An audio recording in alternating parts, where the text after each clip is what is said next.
Estudiantes, hola. A partir de hoy vamos a hablar de una serie de enfermedades denominadas enfermedades crónicas no transmisibles. Son unas enfermedades que se caracterizan por varias cosas. La primera es porque son enfermedades que duran un largo periodo de tiempo. En segundo lugar, son enfermedades que presentan en ciertos momentos unos síntomas muy fuertes y en otros momentos no persisten síntomas o no se presentan o los síntomas están muy controlados. Son enfermedades que la mayoría de ellas se producen por la presencia de factores de riesgo, principalmente por inadecuados estilos de vida, y ocupan aproximadamente el quinto puesto entre las enfermedades que producen más muerte y discapacidad en Colombia. Estas enfermedades de las que vamos a hablar especialmente son la hipertensión arterial y la diabetes mellitus, pero sin embargo quiero mencionarles otras enfermedades crónicas que se pueden presentar. Entre ellas están el infarto agudo del miocardio, el cáncer, la artritis reumatoidea, la artrosis degenerativa, entre otras. Entonces son enfermedades que tienen ese tipo de características. Muy bien, para empezar vamos a hablar de la hipertensión, pero no vengo a darles una explicación completa de la patología como tal, porque eso es una información que la van a encontrar en el aula virtual. Quiero centrarme específicamente en los factores de riesgo, que creo que son un elemento muy importante que les va a servir a ustedes un poco más para que los tengan en cuenta y evitar en ustedes, en sus familias, esta enfermedad llamada hipertensión. La hipertensión hace parte de las enfermedades que son ocasionadas o que generan un riesgo cardiovascular, ¿cierto? O sea, una alteración a nivel del sistema cardíaco y de los vasos sanguíneos, el sistema vascular. ¿Cuáles son esos factores de riesgo que pueden hacer que una persona presente hipertensión arterial?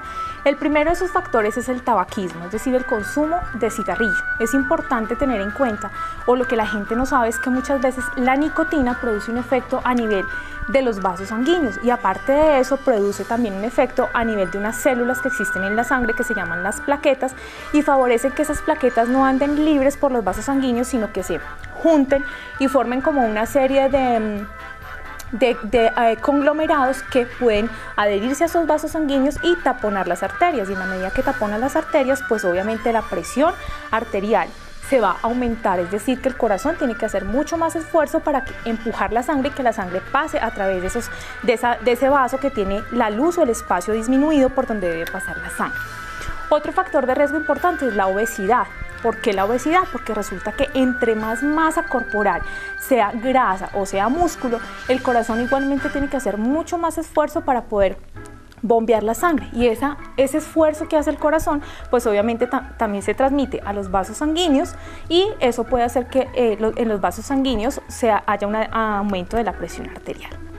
Muy bien, otro factor de riesgo que podemos encontrar y que es muy común es el sedentarismo. Resulta que el hecho de no hacer ejercicio, de tener una vida sedentaria, pues hace también que digamos se acumulen muchos otros factores de riesgo, como por ejemplo la acumulación de grasa, ¿cierto? Entonces al acumularse la grasa viene y se forma igualmente un círculo vicioso y hace que toda esa grasa que existe o que nosotros consumimos a través de los alimentos se vaya incorporando o se vaya adhiriendo a las paredes de los vasos y genere obviamente, como les mencionaba, una disminución en la luz del vaso y un aumento en la presión arterial.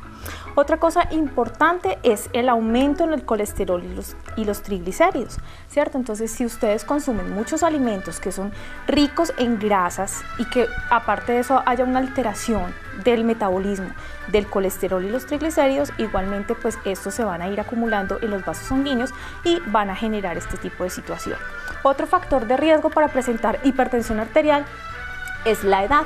Se dice que los hombres mayores de 55 años y las mujeres mayores de 65 años son los que presentan tensión arterial alta. No necesariamente la hipertensión puede aparecer después de esas edades o en esas edades. Actualmente hay gente muy joven, hay gente de 30 años que está sufriendo de hipertensión arterial, entonces es bien importante tener en cuenta ese factor de riesgo que se puede estar presentando en muchas personas y que muchas veces no lo tenemos en cuenta para mejorar nuestra situación o para cambiar nuestros hábitos de vida. Otro elemento importante es la historia familiar previa de que existe una enfermedad cardíaca, o sea, un antecedente de enfermedad cardíaca en la familia, un antecedente de hipertensión arterial en la familia, también puede hacer que nosotros tarde o temprano vayamos a presentar hipertensión arterial. Y por último, el alcoholismo. El alcoholismo también es otro factor importante porque también puede producir los niveles elevados de alcohol. Se ha visto por estudios que pueden producir un aumento importante de la tensión arterial, sobre todo en los primeros momentos, en los primeros minutos en que se consume el alcohol.